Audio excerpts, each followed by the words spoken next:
Hey guys, this is Feeding Frenzy 91, and I'm bringing you once again another Walking Dead character bio. Now, I know I've been absent for a while. That was because I had my school orientation just last week, so I was really busy, couldn't really make any videos. But I'm back now, and I'm ready to make some more Walking Dead bio videos.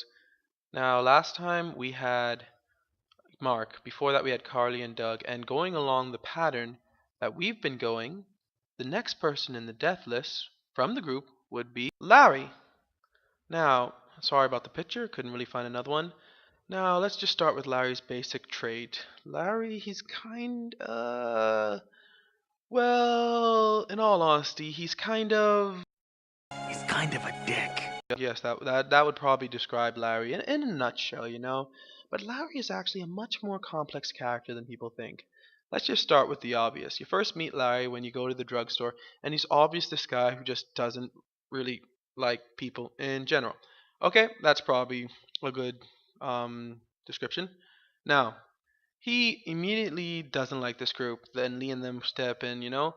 I don't know whether he recognized Lee straight off, but I really think that he actually didn't recognize Lee until Lee and Lily are talking later. Mostly because he doesn't seem to know who Lee is at this point. I feel like if he recognized Lee straight off, he would have said, "This guy's the one who murdered the senator," who Larry obviously voted for based on his action. Anyway, Larry is really a he just doesn't like anything in this game. Like even his daughter, he'll tell Lily to shut up and stuff like that, even though he'll protect her in certain areas, but it just seems like in general, he just treats people like crap, okay? Like he suggests to throw Duck out. Even Lily, who is like, you know, not one to just let a bite victim remain there, says he's just a boy. Like, come on, you gotta realize that Larry's assumption that Duck was bitten was, I mean, he's covered in goo, but still, you can't just assume someone's bitten. But Larry, of course, is like, all right, this is a threat, let's get rid of it. He just really doesn't make sense. It's just really a lot of hate in his attitude toward everybody, and he kind of throws everybody off, other than Lydia, of course. Well, even though he kind of throws her off too, because later she'll tell Lee how yes, he does treat her like crap sometimes, but we're not on her, we're on him. So he kind of just throws everybody off straight from the beginning, and that was meant. People need to realize that Larry was supposed to be the bad guy, and I gotta say, Larry was the best bad guy in the Walking Dead game. Okay, he was better than when they were trying to do the whole which one's gonna be the bad guy, Lily or Kenny, depending on who you help. He was better than the Save a Lot Bandits. He was better than the St. John's when it came to just being the bad guy. Okay, he was even better than the Stranger. The Stranger that went straight from 3 to 5, he was better than him, okay? Larry was the character that everybody could just get behind and be like, all right, we all don't like this guy. And we're all, and like this is a guy to tackle, either kill him with kindness or kill him with fire. Either way, this is what you're going to do. We all gang up against him, right?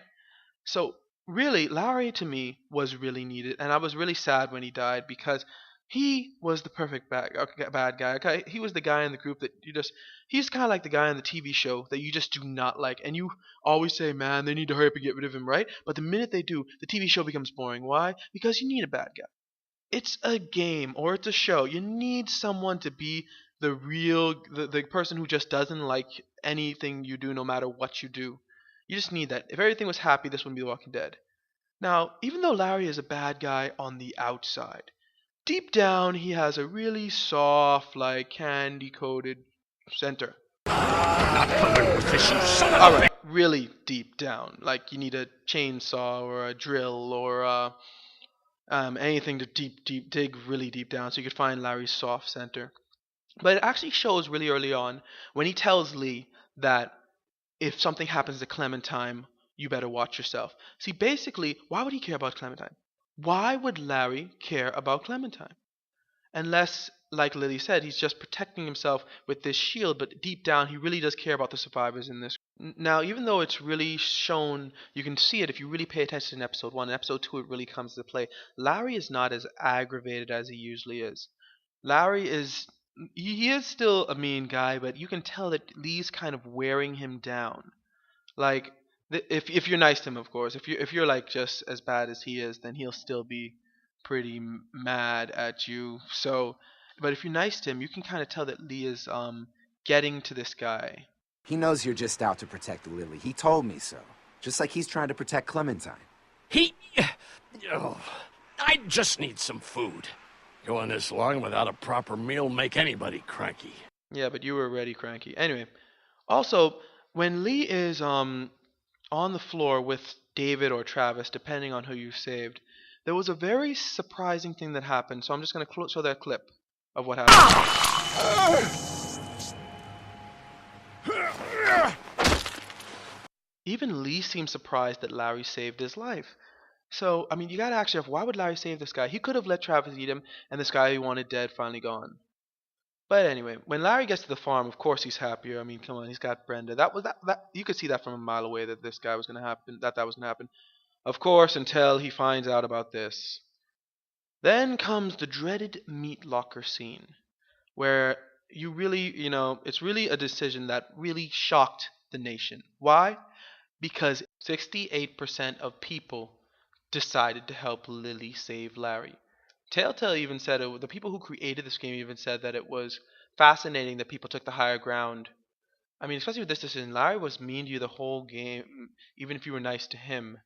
So it was very strange that 68% of people decided to try and save this guy on the first go.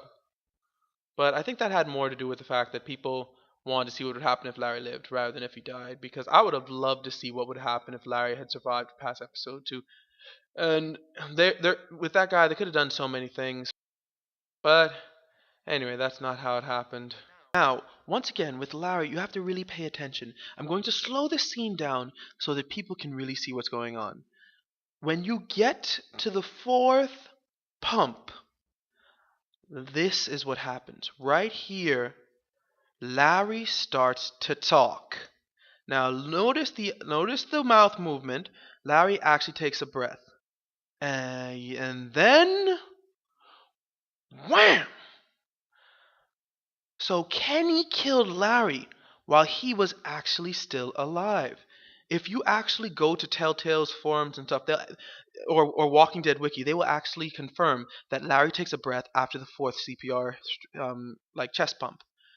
So really, I would have really liked to see what would have happened if Larry lived, because that was really obviously meant to cause controversy. Like Larry being alive, Kenny killing him while he was alive. He wasn't gonna die. He could have lived. He could have gone on, maybe reconciled with Lee. But anyway, they kind of cut us off from that. Episode 2 actually had to be redone many times because they went very, very different directions. Apparently, Lee was actually supposed to have medicine for Larry in the meat locker. Like he was supposed to bring it out when Larry first started holding his heart. And I guess you could have chosen to give it to him or not. But anyway, Larry to me was a good character because he was supposed to be evil. So he was good at what he was supposed to be. And I really thought that there was no one replacing him for really the bad guy role in this game. So I really miss that Larry only survived until episode 2. But of course, it wouldn't have been such a dramatic episode if he had lived, I guess. Other than that, well, that's my Larry bio. Next week we'll be doing the next death victim. Now I know with episode 3 there are a lot of to choose from, and a lot of them die almost one right after the other. But I'll try to keep this in order. Thank you for watching. Like, comment, subscribe, and God bless.